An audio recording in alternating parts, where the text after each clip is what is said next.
Hi guys, welcome to my YouTube channel. And for those that are here for the first time, my name is Drew and I'm a medical student at UCLan. So it's been a while since I last posted, but to be fair, there's not really any order in the way that I post. But anyway, I decided to take the last week off, so we didn't have any placement. We still had uni, but it wasn't too hectic, and all of my sessions were in the afternoon. So I literally just switched off, literally just attended lectures and just went to sleep.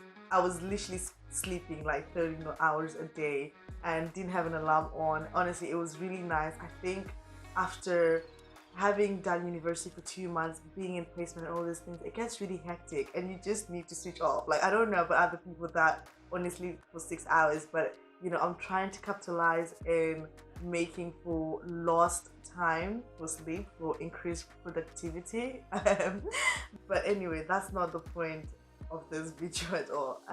So this is basically an intro series to the ins and outs of medicine in fourth year at UConn, obviously, because that's the school that I attend. So just to give you an overview of medicine in fourth year at UConn. So first of all, everyone's randomly allocated into age groups, so from age to age. And the good thing is you get to choose your placement partner, but you don't get to choose your bigger group. Like if you're in group A, you don't get to choose the people around, which is not that bad because we're only 70 something people in the class, or is it 80?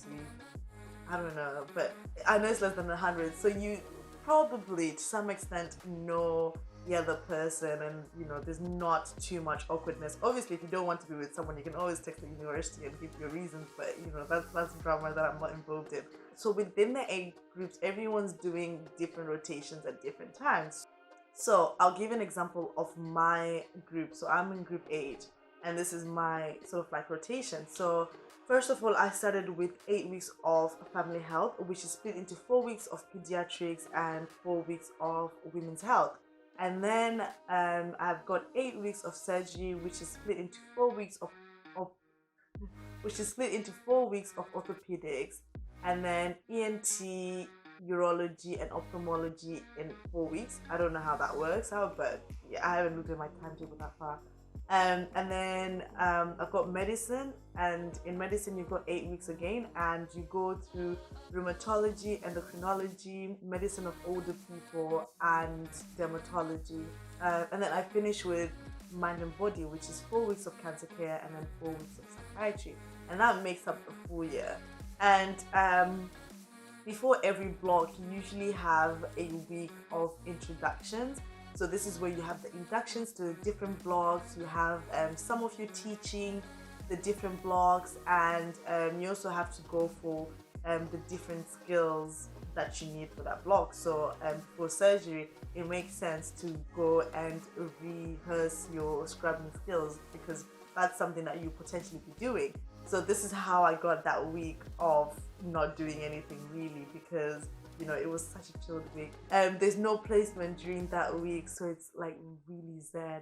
Unless if you had to wake up in the morning, my timetable was just really nicely placed.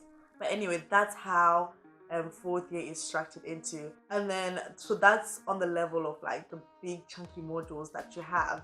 And then now on a week-to-week basis, to be honest, this is the same every week, except for the introductory weeks. So you start with Monday and Tuesday where you have your clinical placements, and then you've got Wednesday, which is basically a campus day. So this is where you do your case-based learning, your clinical reasoning, all those things that you need to be taught from campus, and also teachings from like the specialists in whatever module that you're in. And then Thursday is GP day, or you have something called enhanced primary care.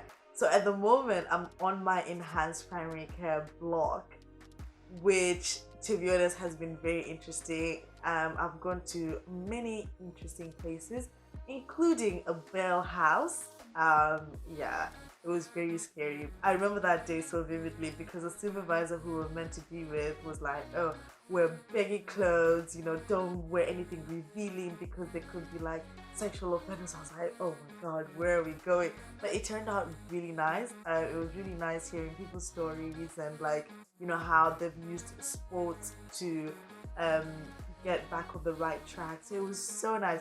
But anyway, it's not always the bell house, to be honest. That was just one case.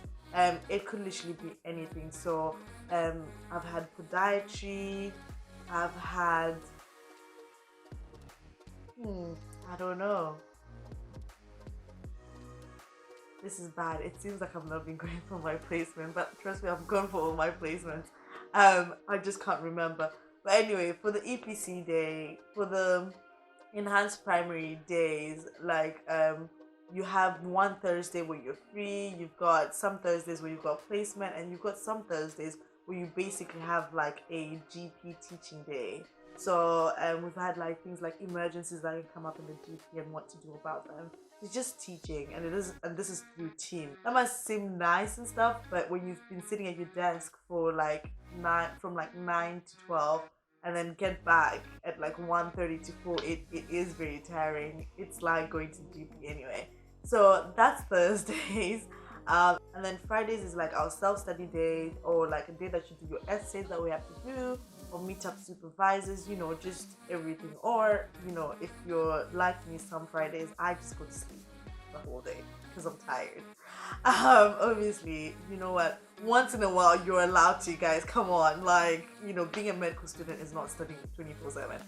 But anyway, at the moment, because we missed placement between March and June, they want to put our missed placements into our Fridays and Saturdays maybe, which should be interesting because it's one of those things whereby I might potentially have a 6-day week.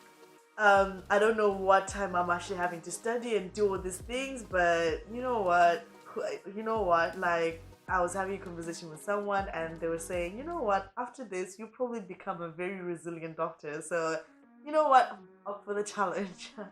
But anyway, I'll be doing a video after every module to talk about how it went, etc.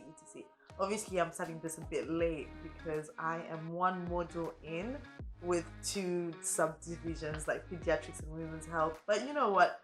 We'll catch up. I'll catch you guys up. So I'll also be catching you up on like the ways that I revise, the different textbooks that I use, or website, etc.